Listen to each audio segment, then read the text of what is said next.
El siguiente ejemplo, el ejemplo 5, se trata de un péndulo físico que consiste en una barra de latón unida y en el extremo de la barra hay unido un cilindro también de latón. Por ahí el ejercicio no lo dice, pero vamos a necesitar la densidad del latón, que es 8,73 gramos por centímetro cúbico. Nos dan las dimensiones de la barra, una longitud de 90 centímetros, un diámetro de 1 centímetro y el cilindro que está en el extremo tiene una altura de 20 centímetros y un diámetro de 6 centímetros. Nos piden encontrar el periodo de oscilación. Ya sabemos que para cualquier péndulo físico el periodo de oscilación se puede encontrar como 2pi por la raíz de el momento de inercia sobre mg por L centro de masa. Momento de inercia de todo el cuerpo rígido y L centro de masa es la distancia desde el centro de masa de todo ese cuerpo rígido hasta el eje de giro. Para encontrar entonces el momento de inercia I, podemos dividir todo ese cuerpo rígido en dos figuritas. Podemos decir que se trata de una barra y se trata de una masa. Una masita que es el cilindro que está en el extremo de esa barra. Entonces llamémosle aquí I sub m. Momento de inercia de la barra.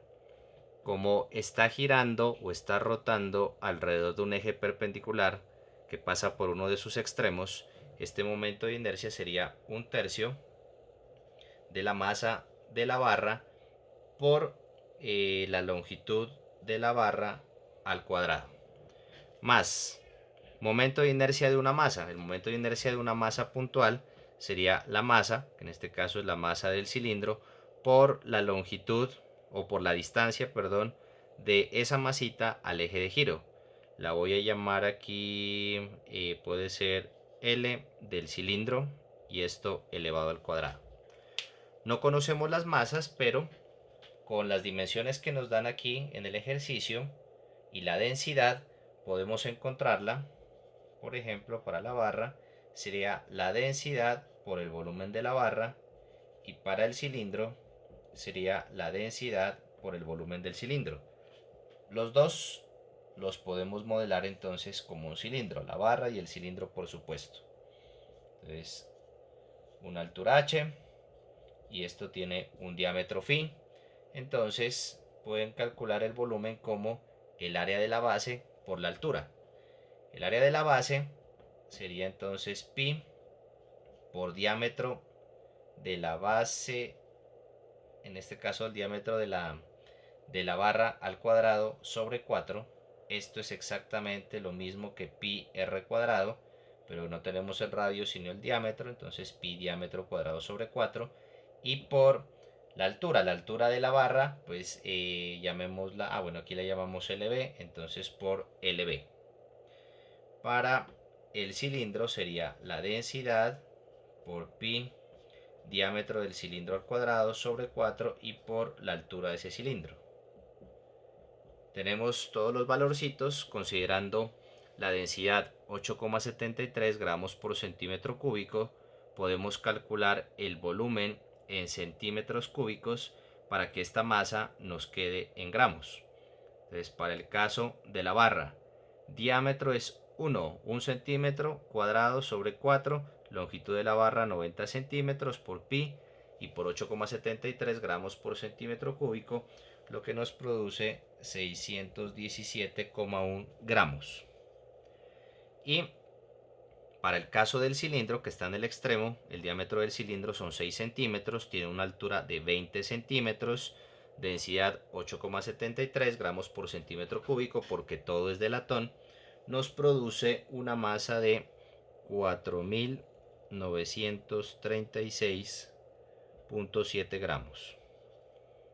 Esto sería entonces 0,6171 kilogramos y esto sería 4,9367 kilogramos. ¿Listos? Ya tenemos entonces las masas, momento de inercia de todo ese cuerpo rígido.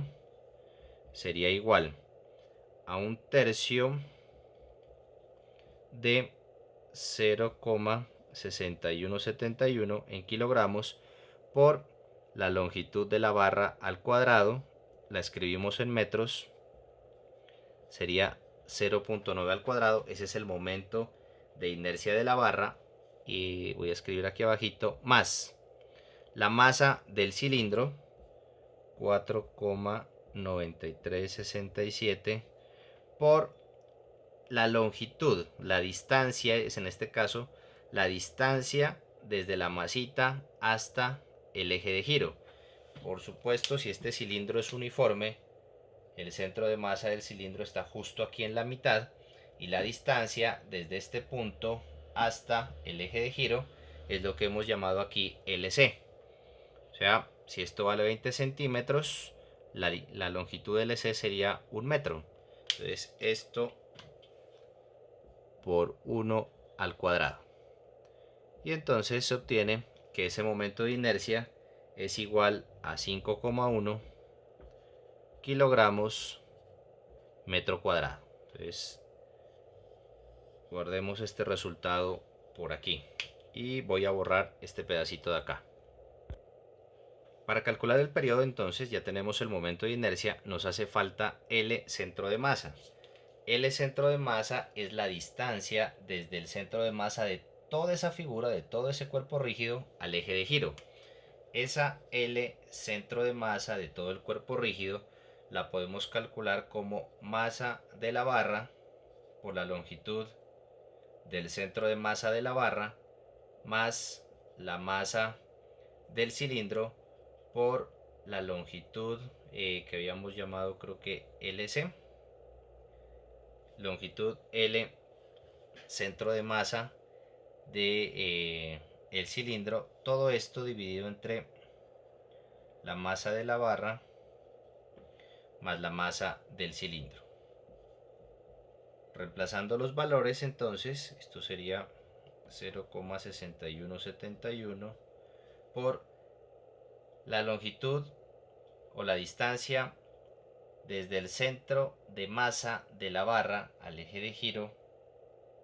Si la barra es uniforme, el centro de masa está justo en la mitad, sería 0,45 metros, 45 centímetros, más 4,9367, y por supuesto el centro de masa está justo aquí en la mitad, está a una distancia de 1 metro con respecto al eje de giro, y todo esto dividido entre 0,6171 más 4,9367, y esta longitud va a quedar en metros.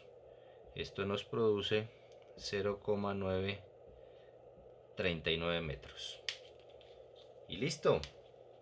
Entonces este periodo sería simplemente 2pi la raíz de 5.1 sobre la masa de todo ese cuerpo rígido. Pues obviamente esta masa es la masa de la barra más la masa del cilindro.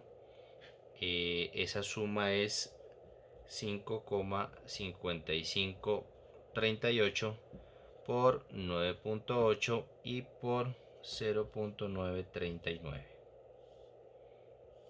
y la raíz de todo eso. Y efectuando los cálculos se obtiene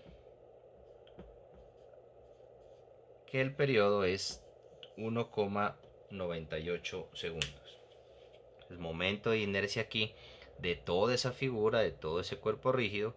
La masa, por supuesto, es la masa de todo ese cuerpo rígido, que en este caso dividimos en dos partecitas, la barra más el cilindro que está en el extremo, G la gravedad, longitud del centro de masa o la distancia al centro de masa, pero de todo ese cuerpo rígido, y hay que calcular esa distancia de esta manera.